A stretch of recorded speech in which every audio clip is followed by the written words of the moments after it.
ഇന്ന് നമ്മൾ നിരത്തുകളിൽ ഏറ്റവും കൂടുതൽ കണ്ടുവരുന്ന ഒരു വാഹനമാണ് ഇലക്ട്രിക് ഓട്ടോ. അപ്പൊ ഞാൻ ഇന്ന് നിൽക്കുന്നത് കൊല്ലം കോയിക്കൽ ജംഗ്ഷനിലുള്ള പിയാജിയോയുടെ ആപ്പെ ഇലക്ട്രിക് ഷോറൂമിലാണ്. അപ്പൊ വാ നമുക്ക് ഒന്നിച്ച് കാണാം.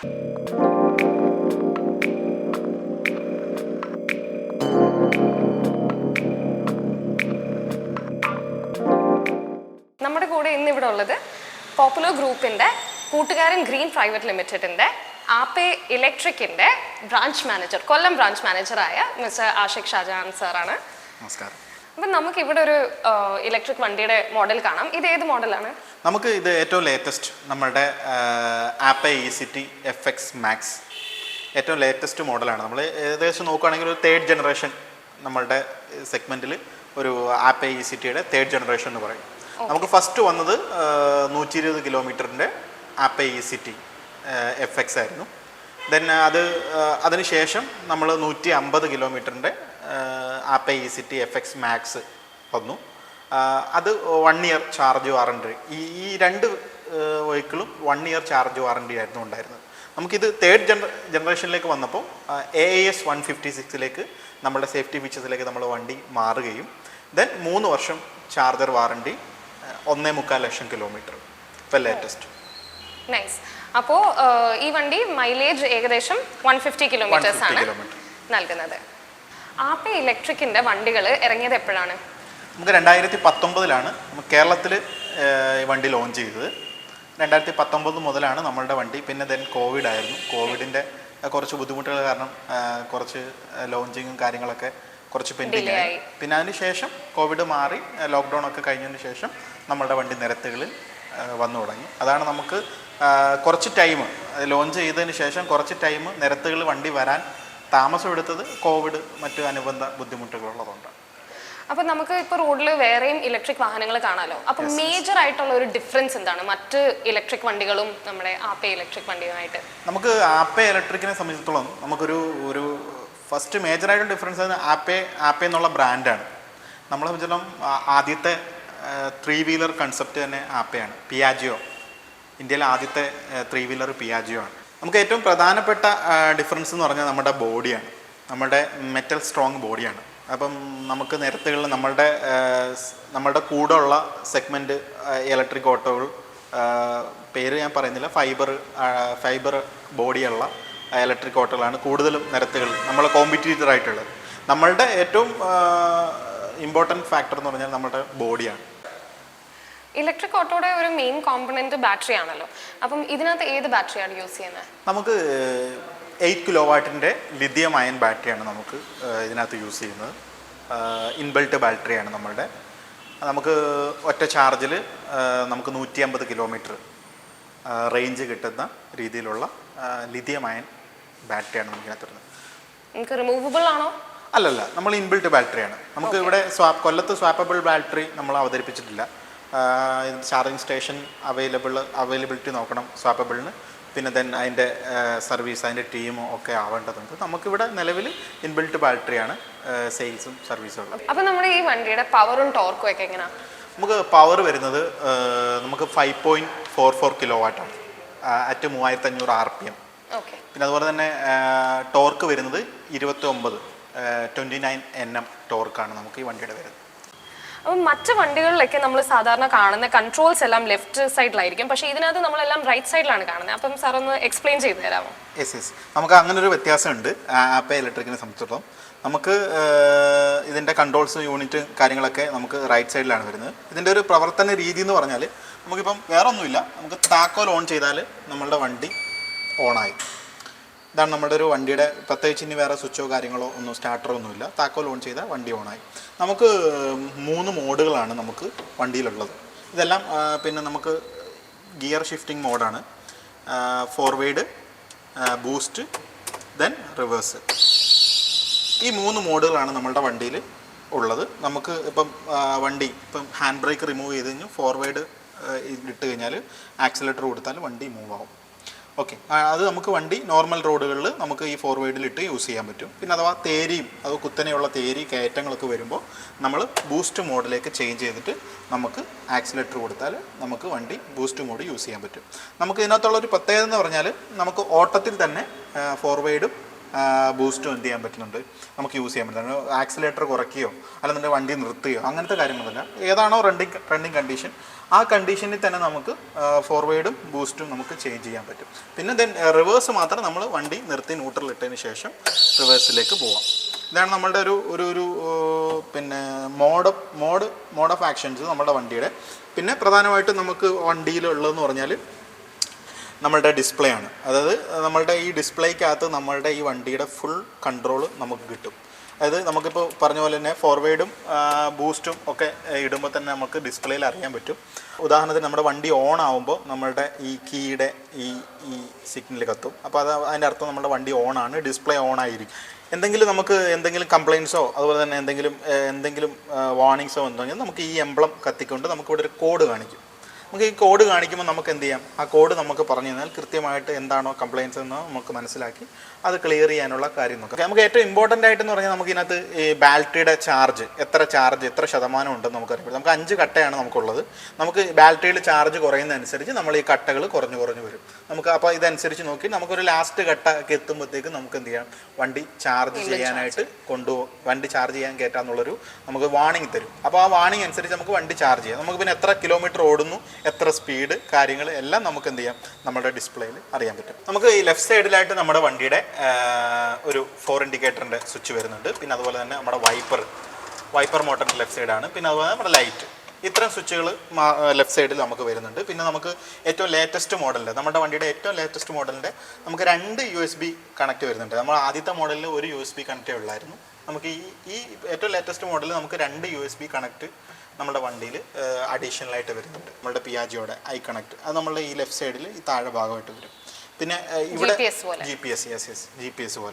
GPS കണക്ഷൻ പോലെ നമുക്ക് ഇതിനകത്ത് ഉപയോഗിക്കാൻ പറ്റും. പിന്നെ ഏറ്റവും ഇമ്പോർട്ടൻ്റ് ആയിട്ട് നമുക്കൊരു ഇവിടെ നിന്ന് പറഞ്ഞൊരു എമർജൻസി സ്വിച്ച് വരുന്നുണ്ട്. നമുക്ക് അധികം ആർക്കും അറിയത്തില്ല, നമ്മുടെ വണ്ടി യൂസ് ചെയ്യുന്നവർക്ക് അറിയാം. നമുക്ക് ഈ എമർജൻസി സ്വിച്ച് എന്ന് പറഞ്ഞാൽ എന്തെങ്കിലും ഒരു അടിയന്തര സാഹചര്യമോ എന്തെങ്കിലും ഒരു ഇൻസിഡൻറ്റ്, എന്തെങ്കിലും ഒരു ഫയറോ കാര്യങ്ങളോ എന്തെങ്കിലുമൊക്കെ ഉണ്ടെന്നുണ്ടെങ്കിൽ പെട്ടെന്ന് നമുക്ക് വണ്ടി ഓഫ് ചെയ്യണം. അപ്പം ഈ സ്വിച്ചിൽ ഞെക്കിക്കഴിഞ്ഞാൽ നമ്മുടെ വണ്ടി ഫുള്ള് ഓട്ടോമാറ്റിക്കായിട്ട് ഓഫ് ആവും. പിന്നെ താക്കോൽ ഓൺ ചെയ്താലും വണ്ടി ഓൺ ആവത്തില്ല.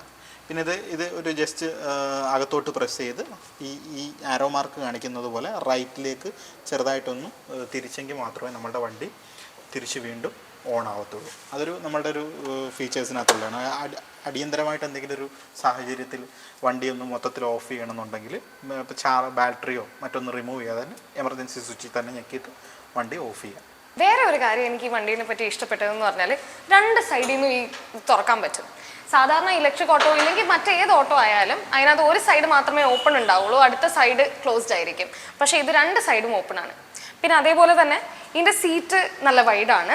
ബാക്കിൽ നമുക്ക് ലഗേജ് സ്പേസും ഉണ്ട്. ഈ വണ്ടിയുടെ ചാർജിങ് സ്ലോട്ടും ബാറ്ററിയൊക്കെ എവിടെയാണ്? നമുക്ക് പിന്നെ ബാറ്ററി വരുന്നത് നമ്മളുടെ പുറകു ഭാഗത്തായിട്ടാണ്. നമ്മുടെ ചാർജിങ് സ്ലോട്ട് വരുന്നത് നമുക്ക് ഇവിടെ ആയിട്ടാണ്. മറ്റു ഇലക്ട്രിക് ഓട്ടോകളെ സംബന്ധിച്ചിടത്തോളം പല ഓട്ടോകൾക്കും സീറ്റിൻ്റെ അടിയിലും പിന്നെ അതുപോലെ തന്നെ ഫ്രണ്ട് ഭാഗത്തൊക്കെയാണ് ചാർജിങ് വരുന്നത്.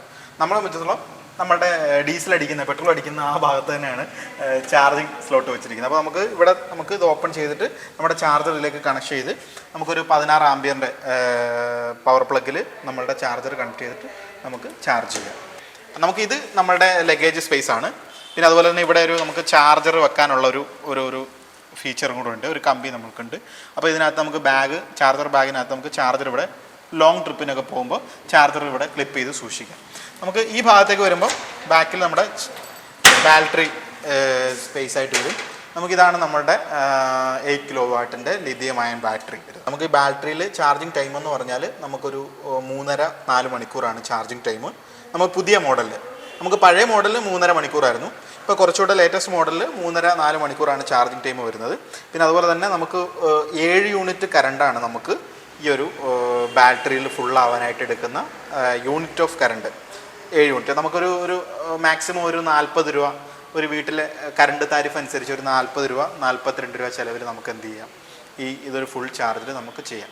നമുക്ക് ഏറ്റവും പുതിയ നമ്മുടെ ചാർജറാണ് ഈ വരുന്നത്. ഏറ്റവും പുതിയ ചാർജർ നമ്മുടെ പഴയ 2nd ജനറേഷൻ ചാർജറാണ്. നമുക്ക് ഫസ്റ്റ് ചാർജർ വരുന്നത് നമുക്ക് ഇത്രയും ഫെസിലിറ്റിയും കാര്യങ്ങളൊന്നുമില്ല, ഇത്രയും ലോങ് വയർ ഇല്ലായിരുന്നു. നമുക്ക് ഏതാണ്ട് ടോട്ടൽ ഒരു 1.5 അടി നീളമേ ഉള്ളായിരുന്നു നമ്മുടെ ചാർജറും കണക്ട് ചെയ്യാനുള്ളൊരു ഇതെന്ന് പറഞ്ഞത്. പക്ഷേ നമുക്ക് ഇത് വന്നുമ്പോൾ നമുക്ക് കുറച്ചധികം ഇപ്പോൾ ഈ ഇപ്പോൾ ഈ ബേസിക് വയർ തന്നെ ഒരുപാട് നല്ല നീളത്തിൽ നമുക്ക് വലിച്ച് ചാർജ് ചെയ്യാനും കുറച്ചുകൂടെ സ്പേസ് ഇപ്പോൾ എത്ര ലോങ് ഉണ്ടെങ്കിൽ തന്നെ നമുക്ക് ചാർജ് ചെയ്യാനൊക്കെ പറ്റുന്ന രീതിയിൽ. പിന്നെ ഓട്ടോമാറ്റിക്കായിട്ട് ഇതിനകത്ത് കട്ട് ഓഫും കാര്യങ്ങളൊക്കെ വന്നിട്ടുണ്ട്, റീസെറ്റും കാര്യങ്ങളൊക്കെ നമ്മുടെ പുതിയ ചാർജറിൽ വന്നിട്ടുണ്ട്. ഈ ചാർജർ 3 വർഷം വാറണ്ടിയാണ്. നമ്മുടെ പഴയ ചാർജർ എന്ന് പറഞ്ഞാൽ 1 വർഷം വാറണ്ടി ഉള്ളായിരുന്നു. ഇപ്പോൾ നമ്മൾ വീട്ടിലേക്ക് ഈ വണ്ടി കൊണ്ടുവരികയാണെങ്കിൽ എന്തൊക്കെ റിക്വയർമെൻറ്റ്സ് ആണ് നമ്മൾ കസ്റ്റമേഴ്സിനോട് പറയാറുള്ളത്? നമുക്ക് പ്രധാനമായിട്ട് നമ്മൾ ഇലക്ട്രിക് ഓട്ടോ നമ്മളിപ്പം നമ്മുടെ കസ്റ്റമറെ ചൂസ് ചെയ്യുന്നത് നമ്മൾ വളരെ സെലക്റ്റീവായിട്ടേ ചൂസ് ചെയ്തിട്ടുള്ളൂ.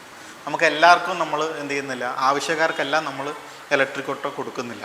കാരണം നമുക്ക് അത് മെയിൻറ്റെയിൻ ചെയ്യാനും അത് യൂസ് ചെയ്യാനുള്ള കപ്പാസിറ്റിയോടെ നോക്കിയിട്ട് നമ്മൾ എന്ത് ചെയ്യുന്നുള്ളൂ, ഇലക്ട്രിക് ഓട്ടോ നമ്മൾ കൊടുക്കത്തുള്ളൂ. ഇപ്പോൾ പ്രധാനമായിട്ടും നമ്മളുടെ വണ്ടി ഇലക്ട്രിക് ഓട്ടോ നമ്മൾ വീട്ടിലേക്ക് കയറുന്നുണ്ടോ എന്നുള്ളത് നമ്മൾ നോക്കാറുണ്ട് ഏറ്റവും ആദ്യമായിട്ട്. കാരണം ഓട്ടോ കയറി പോകുന്ന കസ്റ്റമറാണോ എന്നുള്ളത് നമ്മൾ ഭൂരിഭാഗം കസ്റ്റമർക്ക് നമ്മൾ ടെസ്റ്റ് ഡ്രൈവ് കൊടുക്കുന്നുണ്ട്. കാരണം നമുക്ക് നിയറസ്റ്റ് ആയിട്ട് കിടക്കുന്ന കസ്റ്റമർക്ക് ടെസ്റ്റ് ഡ്രൈവ് കുറവാണെങ്കിൽ തന്നെയും, പക്ഷെ നമുക്ക് കുറച്ച് ലോങ് ഉള്ള കസ്റ്റമേഴ്സിന് അവരുടെ എങ്ങനെയാണ് വണ്ടി കയറി ചെല്ലുമോ മറ്റു കാര്യങ്ങളൊക്കെ നോക്കാൻ നമ്മൾ ടെസ്റ്റ് ഡ്രൈവ് കൊടുക്കുന്നുണ്ട്. പിന്നെ അതുപോലെ തന്നെ നമ്മൾ വണ്ടി എടുത്താൽ തന്നെയും നമുക്കൊരു ഒരു പവർ സോക്കറ്റ്, ഇതുകൊണ്ട് 2 കാര്യമാണ് ഞങ്ങൾ ഉദ്ദേശിക്കുന്നത്. ഒന്ന്, വണ്ടി കയറി ചെന്നെങ്കിൽ മാത്രമേ വണ്ടി വീട്ടിൽ ചാർജ് ചെയ്യാൻ പറ്റൂ. കാരണം ഫുൾ ടൈം പോസിറ്റീവ് ചാർജിങ് എന്ന് പറഞ്ഞാൽ അത്ര കസ്റ്റമറിനും അത്ര പ്രോഫിറ്റ് ആയിരിക്കില്ല, അത്ര ലാഭകരമല്ല. ഞങ്ങളെ സംബന്ധിച്ചിടത്തോളം അതിന് റിസ്ക് കൂടുതലാണ്. കാരണം ഇപ്പം ഒരു സുപ്രഭാതത്തിൽ ചാർജ് മോഡ് എന്ന് പറഞ്ഞാൽ എന്തെങ്കിലും ഒരു KSEBയുടെ മറ്റു കാര്യങ്ങൾ എന്തെങ്കിലും ബുദ്ധിമുട്ട് വന്നു പോയി കഴിഞ്ഞാൽ കസ്റ്റമർ ചാർജ് ചെയ്യാൻ പറ്റാത്തൊരു സാഹചര്യം ഉണ്ടായിപ്പോകുന്നൊരവസ്ഥ.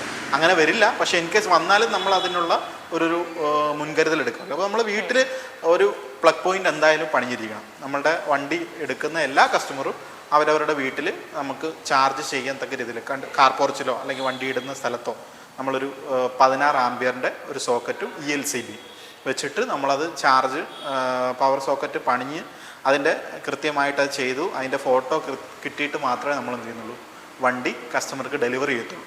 അങ്ങനെ അതൊരു സ്ട്രിക്റ്റ് ആയിട്ട് നമ്മൾ ഫോളോ അപ്പ് ചെയ്യുന്നുണ്ട്. കാരണം നമുക്ക് ചാർജർ ബുദ്ധിമുട്ടുകൾ കാര്യങ്ങൾ പ്രോബ്ലംസ് ഒക്കെ ഭാവിയിൽ വരാതിരിക്കാനും, കാരണം ഷോർട്ടേജോ കാര്യങ്ങളൊന്നും ചാർജറിൽ ഉണ്ടാവാതിരിക്കാനും ഈ ഒരു സേഫ്റ്റി നമ്മൾ എല്ലാ കസ്റ്റമേഴ്സിൻ്റെ അടുത്തും എടുക്കുന്നുണ്ട്. അപ്പം എനിക്ക് പരിചയമുള്ള കുറച്ച് ഓട്ടോ ചേച്ചിമാരുണ്ട്, അവരുടെ കയ്യിൽ ആപ്പ് ഇലക്ട്രിക് ഓട്ടോ ആണുള്ളത്. അവരൊരിക്കലും ചാർജറിൻ്റെ ഒരു കംപ്ലയിൻറ്റ് എന്നോട് പറഞ്ഞ് ഞാൻ കേട്ടിട്ടില്ല. അപ്പോൾ സാറിന് ഇവിടെ അങ്ങനത്തെ കംപ്ലയിൻറ്റ്സ് വന്നിട്ടുണ്ടോ? നമുക്ക് നമ്മളുടെ കോമ്പറ്റീറ്റർ അല്ലെങ്കിൽ മറ്റ് അതർ ബ്രാൻഡ് വെച്ച് നോക്കുക, നമ്മൾ ഏറ്റവും കൂടുതൽ ഇമ്പോർട്ടൻറ്റ് ചാർജറിന് നമ്മൾ കൊടുക്കുന്നുണ്ട്. കാരണം വെച്ചാൽ നമുക്ക് ചാർജർ ഇപ്പം ഈ വണ്ടിയിൽ ഇന്ധനം ഇല്ലാതിരിക്കുന്ന ഒരവസ്ഥ പോലെയാണ് ചാർജ് ചെയ്യാൻ പറ്റാത്തൊരവസ്ഥ വരുന്നത്. ഇന്നവരെ ചാർജറിൻ്റെ ഒരു കംപ്ലയിൻറ്റോ അല്ലെന്നുണ്ടെങ്കിൽ ചാർജറിൻ്റെ ഒരു പ്രോബ്ലമോ അല്ലെങ്കിൽ നമ്മൾ വന്നിട്ട് ചാർജർ കിട്ടാതിരിക്കുന്ന ഒരവസ്ഥയോ നമ്മൾ ഇന്നവരെ കൊല്ലത്ത് വന്നിട്ടില്ല. അപ്പോൾ ഇനിയും അത് വരാതിരിക്കാനുള്ള ഒരു സേഫ്റ്റി നമ്മൾ എടുക്കുന്നതാണ്. അപ്പോൾ ചാർജറിൻ്റെ കാര്യം പറഞ്ഞു, കേടാവുകയാണെങ്കിൽ അപ്പോൾ തന്നെ റീപ്ലേസ് ചെയ്ത് വേറെ എന്തെങ്കിലും കൊടുക്കും, അതിൻ്റെ അറേഞ്ച്മെൻറ്റ്സ് എല്ലാം ചെയ്യും. അപ്പോൾ വണ്ടിക്ക് എന്തെങ്കിലും പ്രശ്നം വരുവാണെങ്കിൽ അതിന് എത്ര സമയം നമുക്കെടുക്കും? നമ്മളിവിടെ സ്ട്രിക്റ്റ് ആയിട്ട് നമ്മൾ ഫോളോ അപ്പ് ചെയ്യുന്നത് വെച്ചാൽ ഏറ്റവും ടൈം കുറച്ച് നമ്മൾ എന്ത് ചെയ്യുക, കസ്റ്റമർ സാറ്റിസ്ഫാക്ഷൻ ആണ്, അതായത് കസ്റ്റമർ ഫ്രണ്ട്ലി ആണ് നമ്മൾ ഏറ്റവും കൂടുതൽ ഉദ്ദേശിക്കുന്നത്. അതായത് അപ്പോൾ സർവീസിന് വന്നാലും നമ്മൾ എത്രയും പെട്ടെന്ന് സർവീസ് ചെയ്ത് കൊടുക്കാൻ പറ്റുന്നു അത്രയും പെട്ടെന്ന് തന്നെ സർവീസ് ചെയ്ത് കൊടുക്കാനാണ് ഭൂരിഭാഗം കേസ് നമ്മൾ ശ്രമിക്കാറുണ്ട്. നമ്മളുടെ ടെക്നീഷ്യൻസൊക്കെ അത്ര എക്സ്പേർട്ടും എക്സ്പീരിയൻസ് ഉള്ള ഒരു ടെക്നീഷ്യൻസുമാണ്, ഇലക്ട്രിക്കലായാലും മെക്കാനിക്കൽ സൈഡിലായാലും. അപ്പോൾ നമ്മൾ പെട്ടെന്ന് തന്നെ ഒരു കംപ്ലയിൻറ്റ് നമ്മൾ സ്ഥിരീകരിച്ച് കഴിഞ്ഞാൽ പെട്ടെന്ന് തന്നെ അത് സോൾവ് ചെയ്ത് വിടത്തക്ക രീതിയിലാണ് ചെയ്യുന്നത്. കാരണം മാക്സിമം നമുക്കൊരു ഇപ്പം രാവിലെ വന്നു കഴിഞ്ഞാൽ ഉച്ച കൊണ്ട് ഇപ്പോൾ ഒരു കംപ്ലയിൻറ്റോ കാര്യങ്ങളോ ഉണ്ടെന്നുണ്ടെങ്കിൽ നമുക്ക് ക്ലിയർ ചെയ്ത് പോകാം. സർവീസിന് നമുക്ക് വന്നു കഴിഞ്ഞാൽ ഒരു ഹാഫ് ആൻ അവറിനുള്ളിൽ സർവീസ് ചെയ്തിട്ട് പെട്ടെന്ന് തന്നെ പോകത്തക്ക രീതി. കാരണം നമ്മൾക്ക് നിയറസ്റ്റ് ആയിരിക്കത്തില്ല, കസ്റ്റമേഴ്സൊക്കെ കുറച്ച് ദൂരെയുള്ളവരുണ്ടായിരിക്കും. കാരണം കൊല്ലത്ത് ഇപ്പോൾ നമുക്ക് ഈ ഒരു ഡീലർ മാത്രമേ ഉള്ളൂ, കൂട്ടുകാരൻ പ്രൈവറ്റ് ലിമിറ്റഡ് നമ്മളാണ് ഇപ്പോൾ നിലവിൽ ഇപ്പോൾ നമുക്ക് ഉള്ളത്. അപ്പം നമ്മൾക്ക് ഒരുപാട് സ്ഥലത്തുനിന്ന് കസ്റ്റമേഴ്സ് ഉണ്ടാവും. അപ്പം ജില്ലയുടെ ഡിസ്ട്രിക്റ്റിൻ്റെ അങ്ങേ അറ്റത്തുനിന്നും ഉണ്ടാവും ഇങ്ങേ അറ്റത്തുനിന്നും ഉണ്ടാവും. അപ്പോൾ ഈ കസ്റ്റമർ ദൂരത്തുനിന്ന് വരുന്നതുകൊണ്ട് നമ്മൾ അത് മനസ്സിലാക്കിയിട്ട് പെട്ടെന്ന് തന്നെ ക്ലിയർ ചെയ്ത് കണ്ടുപിടിച്ചിട്ട് കംപ്ലയിൻസ് ആണെങ്കിൽ ക്ലിയർ ചെയ്ത് പോവാം, സർവീസ് ആണെങ്കിൽ പെട്ടെന്ന് തന്നെ ചെയ്ത് വിടാനാണ് ശ്രമിക്കുന്നത്. അപ്പോൾ നമുക്ക് ഫ്രീ സർവീസ് എത്ര നാളുണ്ടാവും? നമുക്ക് 3 വർഷത്തേക്ക് വരെ നമുക്ക് എന്ത് ചെയ്യുന്നുണ്ട്, ഫ്രീ സർവീസാണ്. കാരണം നമുക്ക് കസ്റ്റമറിൽ നിന്ന് എക്സ്ട്രാ പേയ്മെൻറ്റോ സർവീസിന് എക്സ്ട്രാ പേയ്മെൻറ്റോ മറ്റു കാര്യങ്ങളൊന്നും നമ്മൾ എന്ത് ചെയ്യുന്നില്ല, വാങ്ങിക്കുന്നില്ല. നമുക്ക് ഇലക്ട്രിക് വണ്ടി എടുക്കുന്നതുകൊണ്ട് ഏറ്റവും കൂടുതൽ ഇമ്പോർട്ടൻ്റ് എന്ന് പറഞ്ഞാൽ നമുക്കിതിന് പെർമിറ്റ് ഇല്ല എന്നുള്ളതാണ്. കാരണം പെർമിറ്റോ ടാക്സോ നമുക്ക് എന്തില്ല, ഇലക്ട്രിക് വെഹിക്കിളിന് ഇല്ല. കാരണം ഡീസൽ വണ്ടിയോ അല്ലെങ്കിൽ പെട്രോൾ വണ്ടിയോ CNG ഒക്കെ ആണെങ്കിൽ തന്നെയും പെർമിറ്റ് അവരൊരു സ്റ്റാൻഡ് പെർമിറ്റ് ആക്സെപ്റ്റ് ചെയ്തിട്ടാണ് അവർക്ക് വണ്ടി കൊടുക്കുന്നത്. ആ പെർമിറ്റ് എടുത്തതിന് ശേഷമാണ്. പിന്നെ അതുപോലെ തന്നെ വർഷാവർഷം ഈ പെർമിറ്റ് പുതുക്കണം. പിന്നെ അതുപോലെ തന്നെ ഈ ടാക്സ്, ഇതൊക്കെ കൃത്യമായിട്ട് പൊല്യൂഷൻ, ഇതൊക്കെ കൃത്യമായിട്ട് അവർ ചെയ്തുകൊണ്ട്, കാരണം നല്ലൊരു എക്സ്പെൻസ് ഇവർക്ക് ഈ ഒരു തലത്തിൽ തന്നെ മറ്റു വണ്ടികളെ വെച്ച് നോക്കുമ്പോൾ അവർക്ക് എക്സ്പെൻസ് ആവുന്നുണ്ട്. ഇലക്ട്രിക് വണ്ടിയെ സംബന്ധിച്ചിടത്തോളം അത്രയും എക്സ്പെൻസുകളൊക്കെ നമുക്ക് എന്ത് ചെയ്യാം, ഒഴിവാക്കാം. കാരണം വർഷാവർഷത്തിലുള്ള ഈ എക്സ്പെൻസ് നമുക്ക് എന്ത് ചെയ്യാം, കുറയ്ക്കാം. അപ്പോൾ നമുക്ക് ഈ വണ്ടിയുടെ ഓൺ റോഡ് പ്രൈസ് എത്ര വരുന്നത്? നമുക്ക് ഇപ്പോൾ ഓൺ റോഡ് പ്രൈസ് എന്ന് പറഞ്ഞാൽ നമുക്ക് ഇപ്പോൾ നിലവിൽ വില കൂടാൻ പോവാണ്. പക്ഷെ നമുക്കിപ്പോൾ ഓണം പ്രമാണിച്ച് നമുക്ക് 3,83,506 രൂപയ്ക്ക് നമുക്ക് എന്ത് ചെയ്യാം, നമുക്ക് ഈ വണ്ടി on road price with insurance, tax, registration എല്ലാം ചെയ്ത് നമ്പർ പ്ലേറ്റ് ഒട്ടിച്ചായിരിക്കും നമ്മൾ വണ്ടി കൊടുക്കുന്നത്. അപ്പോൾ ആപ്പെ ഇലക്ട്രിക് ഓട്ടോനെ പറ്റി എല്ലാ വിവരങ്ങളും എനിക്ക് നിങ്ങളിലേക്ക് എത്തിക്കാൻ സാധിച്ചു എന്ന് ഞാൻ വിശ്വസിക്കുന്നു. ഇതിനായിട്ട് അവസരം ഒരുക്കി തന്ന കൂട്ടുകാരൻ ഗ്രീൻ പ്രൈവറ്റ് ലിമിറ്റഡും ആഷിഖ് സാറിന് ഞാൻ നന്ദി അറിയിക്കുന്നു. അപ്പോൾ വണ്ടി വാങ്ങിക്കാൻ ആർക്കെങ്കിലും താല്പര്യം ഉണ്ടെങ്കിൽ ഡിസ്ക്രിപ്ഷൻ ബോക്സിൽ ഞാൻ ആഷിഖ് സാറിൻ്റെ കോൺടാക്ട് ഡീറ്റെയിൽസ് ഷെയർ ചെയ്യുന്നതായിരിക്കും. All the best. അപ്പോൾ വീണ്ടും കാണുന്നിടം വരെ ബൈ.